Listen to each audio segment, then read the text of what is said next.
pe cei care au avut câte un sfat, și nu doar pe ei, pe oricare,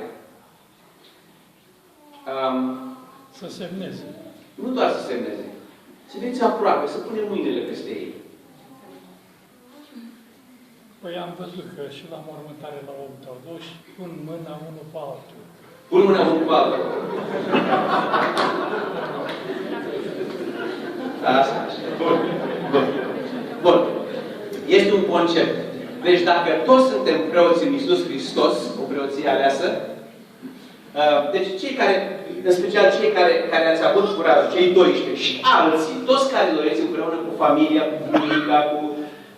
Haideți să mergem pe lângă ei și aș vrea, vă invit, pe lângă mine, mulțumesc.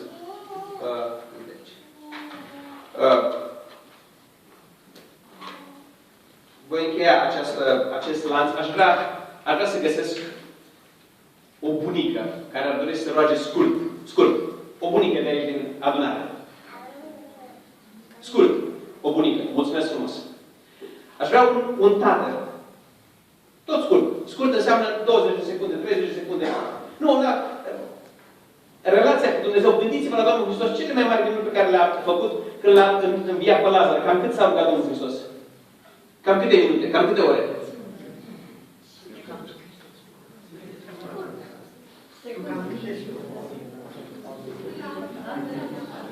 Da? Bun. Un tată? Mulțumesc frumos. Și o mamă. Și o mamă? O mamă care dorește să se roage. Biblia? Și un bunic. Bunicul nu mai este aici, dar un bunic. O bunică, un bunic, o mamă și o tată. Ia să vedem, un bunic.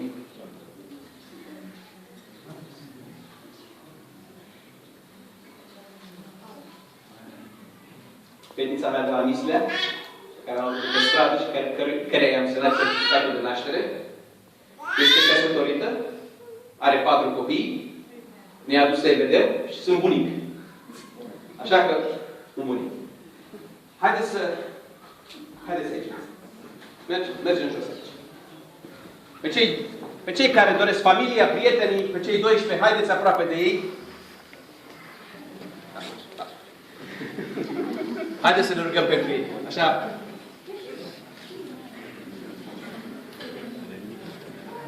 Haideți aproape. Puneți mâinile peste ei, că nu... Deci, în fața Domnului nu e niciun păcat. Absolut. Nu este niciun păcat. Nici în fața bisericii, nici a Domnului. Așa? Cine a mai fost? Hai, vine cineva? Cum o cheamă Liviția? Cine este bunica? Care se roagă bunica? E aici bunica. Bunica, te rugăm să încep rugăciunea, după care bunicul, un tată, o mamă și haideți să ne rugăm Domnul. Și la sfârșit. Tată Ceresc, îți mulțumim în această clipă pentru bucuria care o avem de a avea acest copil în fața noastră și îl predăm ție, Tată.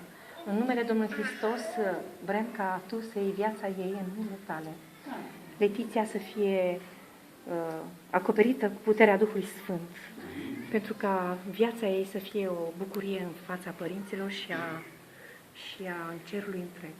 Îți mulțumim, te rugăm ca să ne primești pe toți așa cum stăm înaintea Ta și în mod special pe părinții ei, să le dai înțelepciune, Duhul Sfânt să-i conducă în educarea ei și numele Tău să fie onorat în toate acțiunile lor. Îți mulțumim prin Domnul Isus. Amin. Respectul cuvenit, venit Tatăl nostru, în aceste momente deosebite, să Te invităm în mijlocul nostru. Prin Duhul Tău cel Sfânt te rugăm să binecuvintezi familia fratelui Paulin, să binecuvintezi copilașul și să ajuți, Tată, ca și noi, cei care suntem aici, să putem să contribuim la creșterea lui pentru a rămâne în biserica noastră.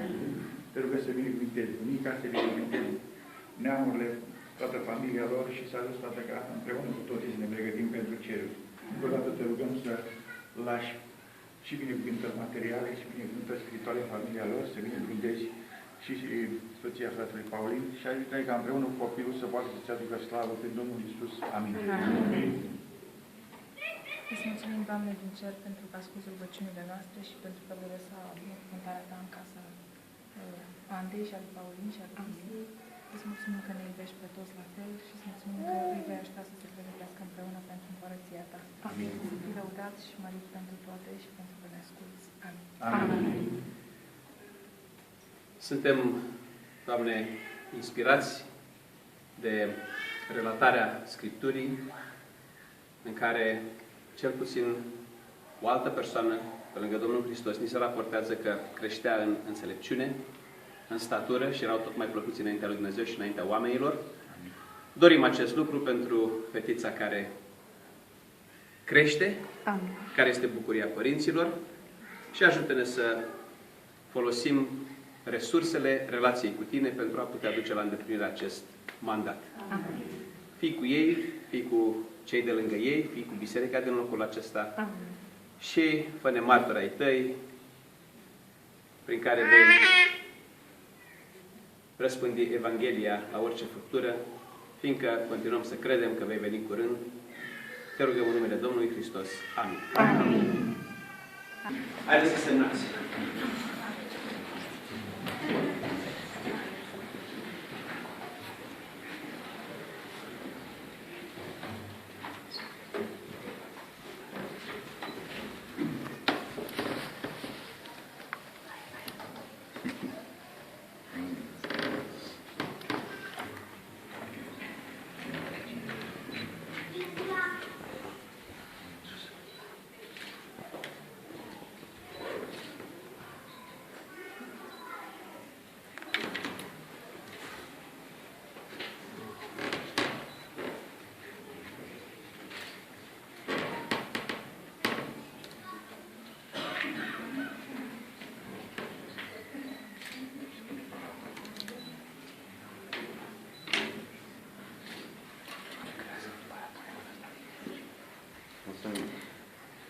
Puteți să-l purtați, să-l țineți acolo pe peretele ei și când, asemenea celor din Israel, ce înseamnă statuia asta? Ce înseamnă mormanul ăsta de pietre? Ce înseamnă stâlpul ăsta? Păi înseamnă că Dumnezeu ne-a trecut prin Iordan, înseamnă... Poate că va veni un timp când m-a întrebat, dar ce e chestia asta? Ce s-a întâmplat?